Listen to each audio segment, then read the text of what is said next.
नमस्कार दोस्तों, मैं पवन कुमार पाल दोस्तों स्वागत करता हूं हमारे YouTube चैनल में। दोस्तों, पिछली वीडियो मैंने दोस्तों आपको ज्ञान के बारे में बताया था। उसी प्रकार से मैं सारी वीडियो में आपको ज्ञान के ही बारे में बताता हूं दोस्तों। मैं आपको ये समझाना चाहता हूं दोस्तों कि ज्ञान को लोग अलग अलग प्रकार का ज्ञान मानने लगते हैं दोस्तों, लेकिन मैं आपको ये सारी वीडियो में समझाना चाहता हूं कि यूनिवर्सल नेचुरल नॉलेज होता ही है दोस्तों। मतलब हर एक ज्ञान दोस्तों हर एक ज्ञान पे लागू होता है, या फिर यूं कहे कि ज्ञान वास्तव में सेम थिंग है, आप बस उसका अलग अलग मतलब निकालने लगते हो दोस्तों। मैं आपको ये समझाना चाहता हूं दोस्तों कि जैसी सृष्टियां बनती जाती हैं ज्ञान की, वैसे ही उसका नामकरण कर दिया जाता है, मतलब सृष्टियां बन जाती है। इसलिए मैं आपको सारी कड़ियों को मिला रहा हूं ताकि आप संपूर्ण रूप से ज्ञान को समझ जाएं दोस्तों। मैं सारे के सारे ज्ञान की सृष्टि कर रहा हूं, मतलब ज्ञान को जोड़ रहा हूं। मतलब ऐसे भी बोल सकते हो, मैं कड़ियों को मिलाने की कोशिश कर रहा हूं जिससे आपकी ज्ञान की सृष्टि बन जाए दोस्तों। दोस्तों, जैसा कि मैंने आपको पूरी वीडियो में बताया था दोस्तों कि यूनिवर्सल नेचुरल नॉलेज है दोस्तों, आप इसको किसी भी ज्ञान के आधार पे इसको जान सकते हो दोस्तों। जैसे कि मैंने आपको ये बताया था, मतलब रूल्स के बारे में बताए थे कि नियम किसको बोलते हैं। अब देखिए दोस्तों, मैं आपको तर्क आपको थोड़ा सा समझाना चाहता हूं इसके बारे में दोस्तों। देखिए दोस्तों, जैसे कि मैंने आपको एक प्रतीक के रूप में क्या बताया था, तराजू का मतलब एक उदाहरण दिया था दोस्तों कि तराजू का प्रतीक के रूप में यूज होता है, जैसे कि नियम कानून और संविधान को बताता है। वास्तव में वो प्रतीक उसको बनाया गया है। आपने देखा होगा कटघरे में दोस्तों, वहां पे कानून मतलब कहते हैं अंधा कानून है। मतलब वहां पे एक क्या होता है दोस्तों, आपने देखा होगा दोस्तों कि प्रतीक के रूप में एक क्या तराजू के रूप में दिखाया जाता है, जिससे कि वो क्या करता है, नाप तोल करता है। देखिए, उसको नाप तोल भी कहते हैं, उसी को रूल्स भी कहते हैं, और उसी को वास्तव में मैंने ये भी बताया था समय का ज्ञान, मतलब वो एक प्रतीक के रूप में यूज होता है। देखिए दोस्तों, समय भी इसी कंसेप्ट से मैंने आपको समझाया था। तराजू क्या करता है, नाप तोल। और जब जब भी नाप तोल आता है, कहने का मतलब कि मेजरमेंट की बात आती है, तो वो वास्तव में क्या क्या बताता है, समय को बताता है। देखिए दोस्तों, इस कंसेप्ट से मैंने आपको समझाया था दोस्तों। और देखिए, आपको और ही गहराई में यदि समझना है तो आज की वीडियो दोस्तों देखिए दोस्तों। आज मैं बताने वाला हूं दोस्तों इसके लॉजिक को दोस्तों, ये कैसे कंसेप्ट आता है दोस्तों। देखिए दोस्तों, आज मैं आपको बताना चाहता हूं ज्ञान की दिशा के बारे में दोस्तों। आपने सुना होगा दोस्तों, बहुत लोग ऐसे बोलते हैं कि मुझे ऐसा कोई ज्ञानी मिल जाए, ऐसा कोई गुरु मिल जाए, या फिर यूं कहें दोस्तों कि ऐसा कोई ज्ञान मिल जाए जिससे मैं क्या कर सकूं, सारा का सारा ज्ञान कहने मतलब जान सकूं। कोई ऐसा गाइड करने वाला, कोई ऐसा मार्गदर्शक मिल जाए। देखिए दोस्तों, कंसेप्ट आ रहा है दोस्तों। मैंने अभी कहा गाइडलाइंस मतलब मार्गदर्शन। देखिए दोस्तों, यही कंसेप्ट है सबसे बड़ा। वास्तव में क्या होता है, रास्ता दिखाना। अब देखिए, जब रास्ता दिखाने की बात आती है, मार्गदर्शक की बात आती है, तो वहां पे क्या आता है कंसेप्ट कि दिशा, मतलब आपको सही डायरेक्शन देना, कहने मतलब आपको डायरेक्ट करना। देखिए, आपने देखिए दोस्तों कहां कहां ये सारे शब्द सुने होंगे दोस्तों। आपने बहुत जगह ये सारे शब्द सुने होंगे, डायरेक्शन का, डायरेक्टेड का। देखिए, डायरेक्टर होता है, आपने पढ़ा होगा या सुना होगा दोस्तों। डायरेक्टर भी होते हैं, वो क्या करते हैं, मार्गदर्शक करते हैं। देखिए, अब आप उसको ज्ञान को क्या करते हो, अलग अलग मानते हो दोस्तों। ऐसा नहीं है, सेम थिंग है दोस्तों वास्तव में। आज मैं आपको बताना चाहता हूं दोस्तों कि जैसे कि माता पिता क्या करते हैं, गाइडलाइन करते हैं, मतलब कि आपको गाइड करते हैं, एक मार्गदर्शक की तरह काम करते हैं। उसी प्रकार से दोस्तों आपके टीचर, आपके गुरु, वो क्या करते हैं, आपको गाइड करते हैं, कहने मतलब सही रास्ता दिखाते हैं, सही डायरेक्शन। लेकिन आज मैं अपने वीडियो में दोस्तों डायरेक्शन का ही ज्ञान बताऊंगा, या फिर कहें कि ज्ञान का डायरेक्शन के बारे में बताऊंगा, जिससे आप सारा का सारा कंफ्यूजन, आपका सारा का सारा ज्ञान समझ में आ जाएगा दोस्तों। देखिए दोस्तों, बहुत बड़ा कंसेप्ट है।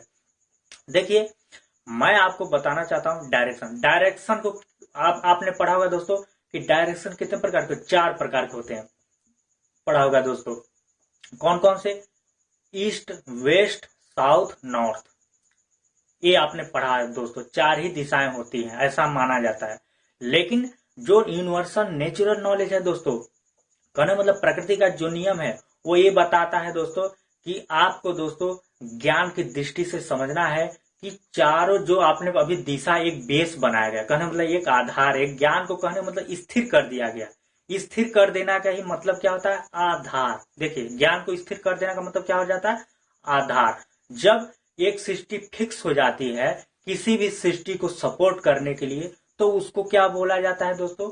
उसी को बोलते हैं आधार, कहने मतलब बेस। तो आप समझ सकते हैं सपोर्ट कौन करता है? सीधी सी बात है, माता पिता, या फिर कहें अर्थ मतलब धरती, उसी को आधार बोलते हैं, बेस। अब समझ गए दोस्तों? आधार को ही बोलते हैं माता पिता, आधार को ही बोलते हैं ईश्वर, आधार को ही बोलते हैं तराजू। देखिए आ गया बेस। उसी को बोलते हैं मतलब जीरो स्टेट, मतलब वहीं से इंसान सब कुछ समझ सकता है, अपने मतलब किसी भी डायरेक्शन में अपने आप को रोटेट कर सकता है, घुमा सकता है, मतलब नाप तोल कर सकता है। इसीलिए आधार को साइलेंट माना गया, मतलब कि डिफॉल्ट में। देखिए दोस्तों, ऐसे कंसेप्ट आते हैं दोस्तों, लेकिन ये 100% जो इसको कंसेप्ट को समझिए दोस्तों। मैं आपको ये समझाना चाहता हूं अपनी वीडियो में कि आपको सही डायरेक्शन कोई नहीं देता है। जब आप समझ जाओगे ज्ञान का डायरेक्शन क्या है, कहने मतलब सृष्टि के नजरिए से, प्रकृति के नियम के अनुसार क्या होता है डायरेक्शन, तो मैं आपको इस वीडियो में बता देना चाहता हूं दोस्तों। वैसे तो आप खुद भी फील कर सकते हो दोस्तों, लेकिन मैं आपको बताना चाहता हूं दोस्तों कि वास्तव में डायरेक्शन आप एक बेस बनाया गया, कहने मतलब पूर्व पश्चिम उत्तर दक्षिण दिशा। लेकिन आपको ये पता होना चाहिए कि हर एक एंगल पे ही, हर एक एंगल, आप जितने का भी एंगल बना लो दोस्तों, हर एक एंगल पे ही सेम डायरेक्शन होता है। कहने मतलब यदि आप पूरब मानते हो इधर, तो यहाँ भी पूरब है, यहाँ भी पूरब है, चारों दिशाओं में ही पूर्व है। देखिए उसी प्रकार से पूरब पश्चिम उत्तर दक्षिण को आप रोटेट करोगे तो उसका क्या बदल जाता है? चेंज हो जाता है, उसका स्थान चेंज हो, मतलब डायरेक्शन उसका चेंज हो जाता है दोस्तों। तो वही मैं आपको समझाना चाहता हूँ कि दिमाग आपको घुमाना चाहिए। मतलब ज्ञान ये कहता है दोस्तों कि जरूरी नहीं है कि आप सीधा चीजा जाओ, जिसको आप मान लेते हो कि वो पूरब है तो पूरब ही ना मान लो, ये कहने का मतलब है दोस्तों। तो जैसे कि आपने क्वेश्चन भी सॉल्व करते होंगे, मैथ में आपने देखा होगा कि जो डायरेक्शन वास्तव में पूर्व का होता है उसको आप पश्चिम में चेंज कर देते हो, फिर उसको इस तरीके से सॉल्व करने के प्रॉब्लम आपको आते हैं। तो ये क्या है दोस्तों? ये ज्ञान है। इसीलिए मैं आपको कंसेप्ट समझाना चाहता हूँ। प्रकृति वास्तव में क्या हो रहा है, चारों डायरेक्शन में किसी भी डायरेक्शन को आप मान सकते हो, उस वहां से आप उसको उस डायरेक्शन को स्थिर करके उसके मतलब सापेक्ष आप दूसरा ज्ञान अर्जित कर सकते हो। मतलब पूरा एक डायरेक्शन चेंज होने से पूरा डायरेक्शन ही चेंज हो जाता है उसके सामने। वही मैं आपको समझाना चाहता हूँ दोस्तों। चाहे ये ज्ञान दोस्तों किसी भी मामले में है दोस्तों, जैसे कोई क्वेश्चन का जवाब आपको नहीं मिलता है दोस्तों, तो आप इसलिए नहीं मिलता है क्योंकि आप अपने ज्ञान को स्थिर मान लेते हो, उसी पे अटक जाते हो, कहने मतलब इसीलिए आपको समझ में नहीं आता है। इसलिए अपने दिमाग को घुमाने की जरूरत होती है कि किस डायरेक्शन पे कौन सा ज्ञान फिक्स होता है, ऐसे आपको दिमाग लगाना है। इसलिए मैं आपको ये वीडियो में बताना चाहता हूँ दोस्तों, डायरेक्शन की जरूरत होती है कि आपको किस दिशा में जाना चाहिए।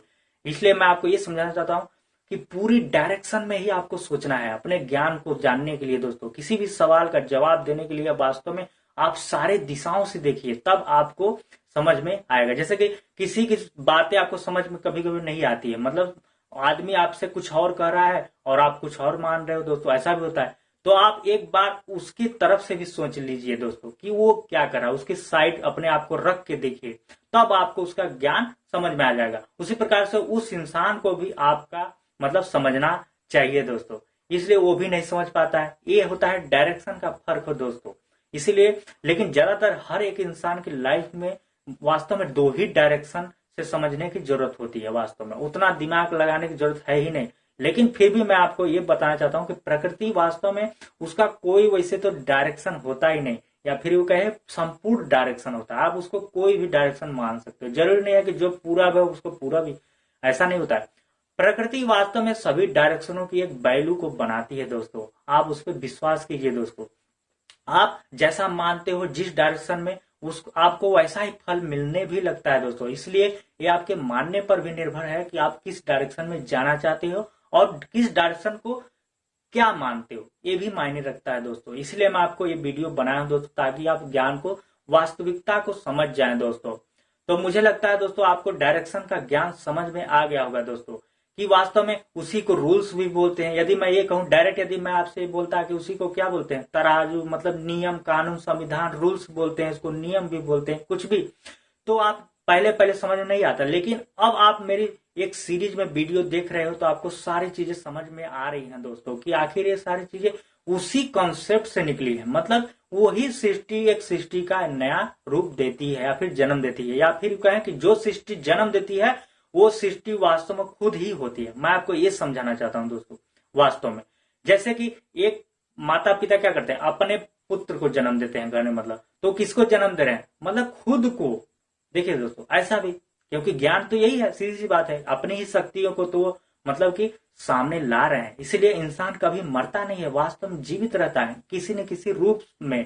मतलब एक एनर्जी दूसरे में कन्वर्ट हो जा रही है, मतलब एक दूसरे एनर्जी में। तो आप उसको ऐसे ही बोलोगे कि दूसरा है तो ये भी सत्य है, और ये भी बोलोगे कि मैं ही हूं तो वो भी सत्य है दोस्तों। कि वास्तव में कोई भी माता पिता वो स्वयं ही होता है, कहने में उसी का तो रूप है संपूर्ण सृष्टि का दोस्तों। उसी प्रकार से ये बात बालकों की भी उनको समझ में आनी चाहिए कि जो माता पिता है वास्तव में उन्हीं से मैं बना हूं, या फिर वो कहे कि मैं ही हूं वो। देखिए दोस्तों, लेकिन जरूरत पर ये सारी चीजें आदमी को अपने अंतर मन में सोचने की जरूरत है। ये सब चीज बताने वाले नहीं होते, इसीलिए लोग समझ में नहीं आते। लेकिन मैं इसलिए बता रहा हूं ताकि आपका दिमाग खुल जाए, मतलब ज्ञान की दृष्टि से आप समझ जाएं दोस्तों। मेन टाइम पे क्या होता है, दिमाग काम नहीं करता है, समझ में नहीं आता, इसीलिए लोग क्या करते हैं, किसी की रेस्पेक्ट नहीं करते हैं दोस्तों। इसीलिए सारी वीडियो में आपको बताता रहता हूं दोस्तों अपनी, कि वास्तव में ज्ञान के स्वरूप को इस तरीके से सोचने की इंसान को जरूरत है, तभी वो मतलब फील कर सकता है, महसूस कर सकता है इतनी गहराई में दोस्तों। ये सारी चीजें कहते हैं ना कि प्रेम को जानना या फिर ज्ञान को जानना वास्तव में क्या है, मतलब अपने अंतर मन में महसूस करना चाहिए, सामने वाले को कभी भी प्रदर्शित नहीं करना चाहिए। लेकिन दोस्तों मैं अपने वीडियो में इसलिए बनाना चाहता हूं दोस्तों, ताकि आपको सारी चीजें समझ में आ जाए दोस्तों। बहुत लोगों को ये सारी चीजें समझ में नहीं आती है दोस्तों, वास्तव में ऐसी बातें सोचते ही नहीं है दोस्तों, इसलिए उनको ज्ञान से विमुख होते जाते हैं दोस्तों। तो ठीक है दोस्तों, मुझे लगता है आपको एक ज्ञान दोस्तों समझ में आया होगा दोस्तों। यदि आपको मेरी बातें दोस्तों सच लगती हैं दोस्तों तो हमसे जुड़िए दोस्तों, और चैनल को दोस्तों सब्सक्राइब कीजिए, लाइक कीजिए, शेयर कीजिए, और कमेंट में बताइए दोस्तों ये सारी बातें क्या आपको समझ में आती है, और ये बातें क्या दोस्तों जरूरी है लाइफ में कि नहीं दोस्तों। सारी बातें आपको दोस्तों इस चैनल पे दोस्तों मैं बताता रहता हूं दोस्तों।